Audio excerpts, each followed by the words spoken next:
Sveiki, mano vardas Darius ir aš su savo šeima bei draugais keliauju Škotijoje, Airijoje ir Normandijoje su savo būrinio jachta Vivace. Sekite mūsų naujienas YouTube'e ir Facebook'e.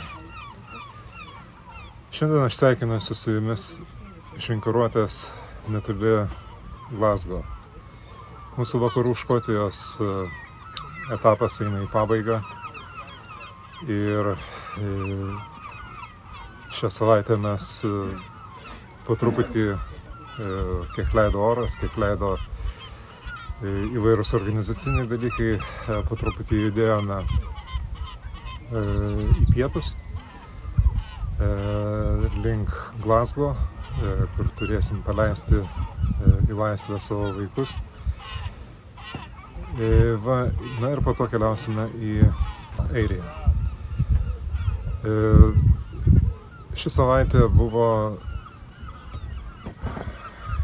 pažymėta šiek tiek tokiu galbūt perdegimu, galbūt nuovargiu, galbūt šiek tiek mažesniu aktyvumu, tiesiog mažesniu aktyvumu. Mes leidome laiką saugiai, būriavome nedaug, judėjome trumpais atstumais. Nežiūrint to, mes patyrėm ir įdomių dalykų,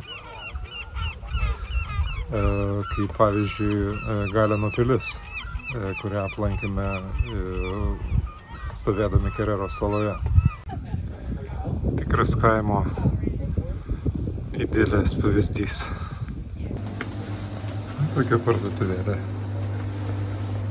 Viskas labai tvarkinga, labai gražu ir nieko nėra.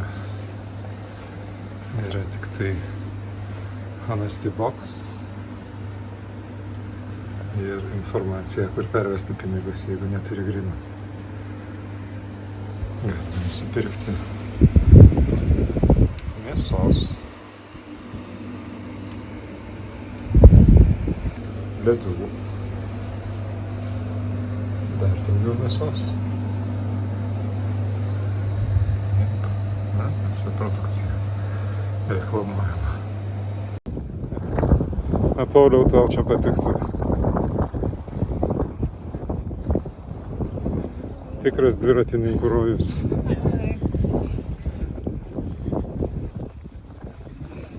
Go.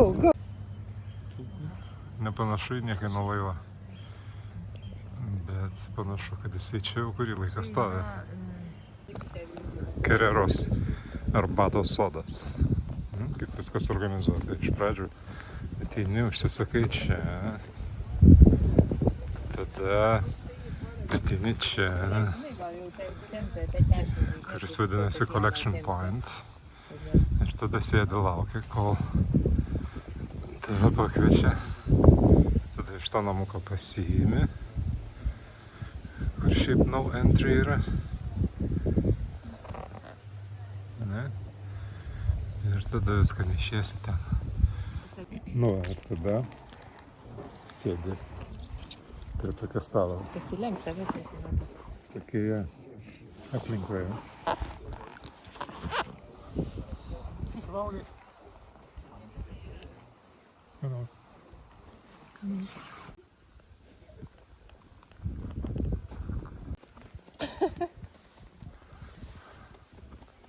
Duncanas McDowellas buvo, atrodo, šitos pilies statytojas ir savininkas. Serialo Svetimšaliai gerbėjai turėtų žinoti, kas yra tas.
Škotija.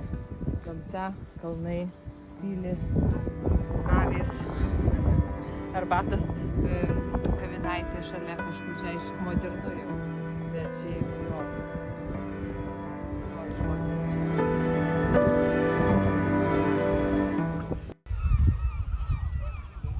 Kitas smagus patyrimas, gal sakyčiau netgi unikalus patyrimas buvo patekti į srovę,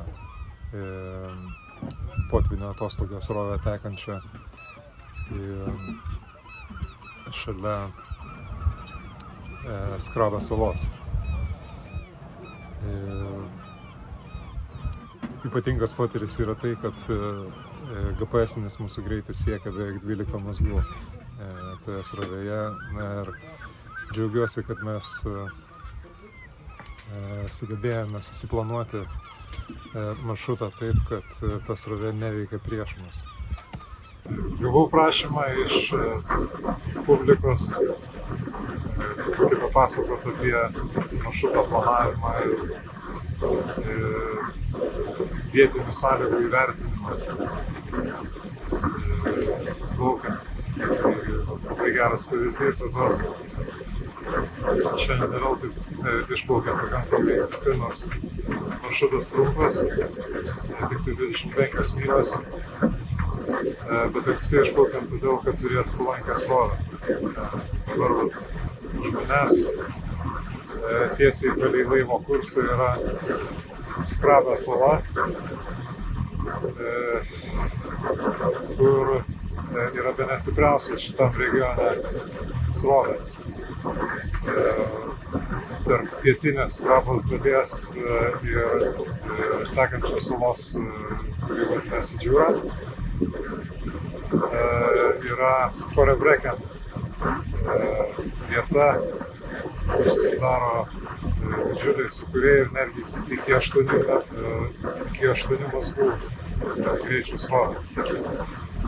Tokias vietas reikia žinoti, jas reikia perskaityti locijose ir planuojant į tai reikia atsižvelgti.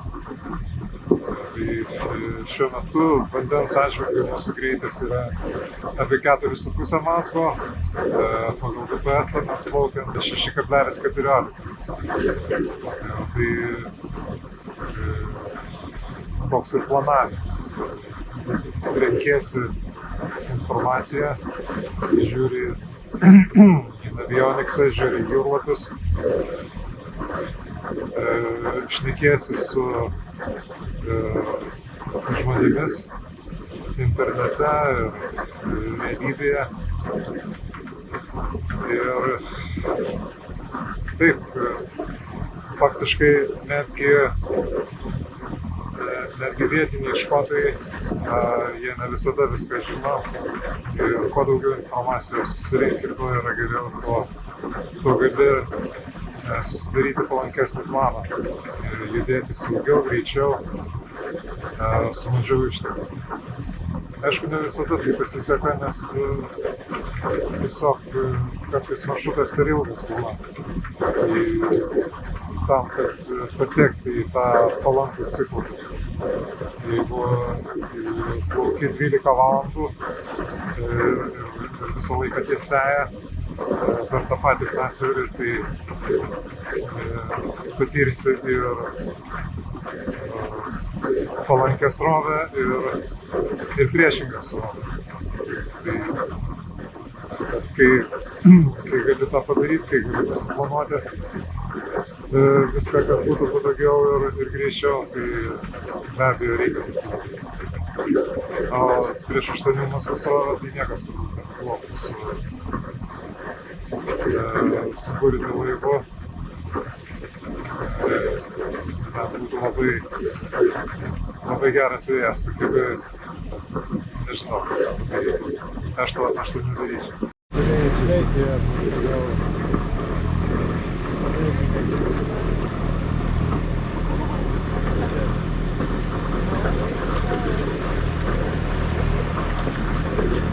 We are pumping one right now, right here.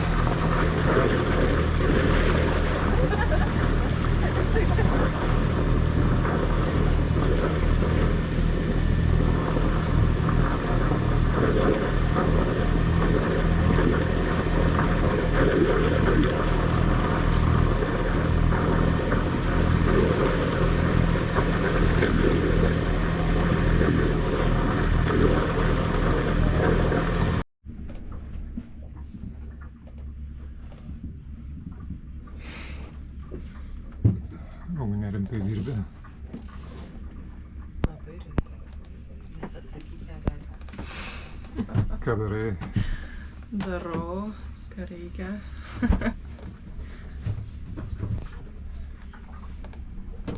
Ugnė redaguoja mano video subtitrus. Ramunė kaip visada mezga. Taip, jau perėjau prie mezginio. Siuvinėt atsibodo, tai let's go. Labas rytas. Lietus neišbrendamas šiandien, bet nusprendėm vis tiek varyti iki Obamo, nes paskui vėl nepalankus oras. Iš pietų vėjas visą laiką, vienas po kito vėl eina cikloniukai. Va, tai, ką darysi? Toks gyvenimas jūreivių šlapia, nelabai šalta. Varysim. Biški prieš vėją, biški gal bus bangų, matysim, kaip seksis. 55 mylios šiandien.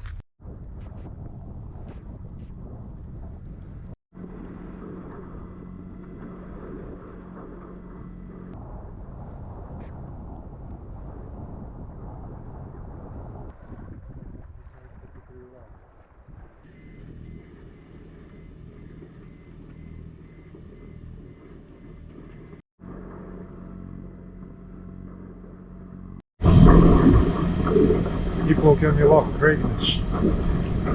Visas radas nurimo. Viskas Diego vanduo dabar išsištai. Skrinu nuo miestelis ir kanalo pradžia yra visiškai netoli, bet šiandien mes ten neplaukėm, nes rytoj turėsim susitikti su žmogum, kuriam reikia pagalbos. Žiūrėsim, kas ten iš tos pagalbos gautų. Bet šiandien plaukiam nakvoti iš šito fjordo arba šito lopo šiaurinę dalį, ten yra marina. Pagal viską labai graži, labai teisinga, žiūrėsim.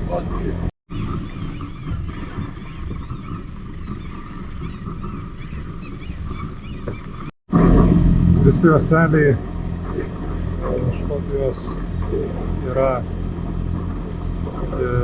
deklaravę savo VHF kanalus, kuriuos jie nurodo, kad gali kreiptis. Kai kurie prašo kreiptis prieš atplaukiant, susitarti dėl prisišvartavimo. O kai kurie nurodo tik tai kaip pagalbinį, jeigu reikia pagalbos, kažkokių tai nurodymų. Dabar reikėtų jau susisukti akselį, tą būsimės. Konkrečiai šitas uostelis duoda 80 kanalą ir sako, kad nebūtinai jo kreiptis, tik tai nurodo jį kaip pagalbos kanalą. Pavyzdžiui, Malavik uostelio Harbor Masteris jisai nervuojasi, jeigu kas nors atplaukia ir neklauso jo nurodymų per 9 kanalą. Žodžiu, reikia pasižiūrėti, kiekvienas atvejis yra individualus.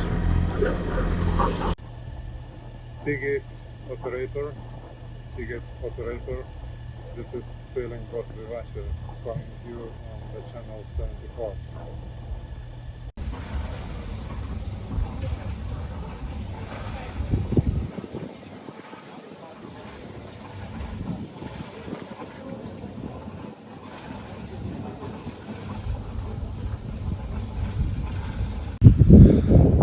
Sustoji prie krantinės ir staiga pamatai, kad tavo laivas pasviro.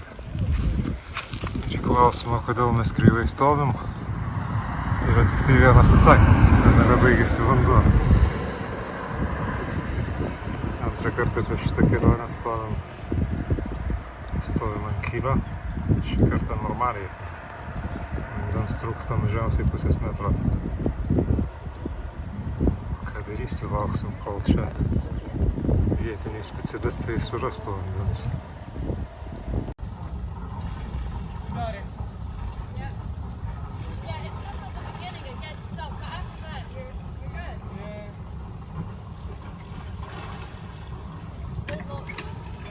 but it's okay. okay.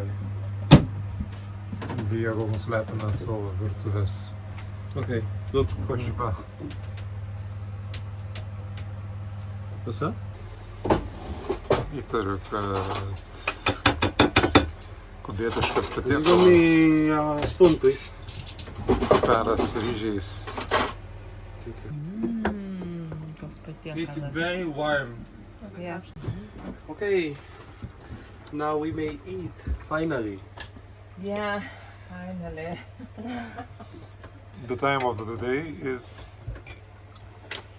8:30, I guess. Perfect time for dinner. Yeah, but this is our lunch. Oh yeah, too. Vienas žmogus man sakė, kad seniai svajojo turėti laivą su 2 zalingais. Šitas turi 5.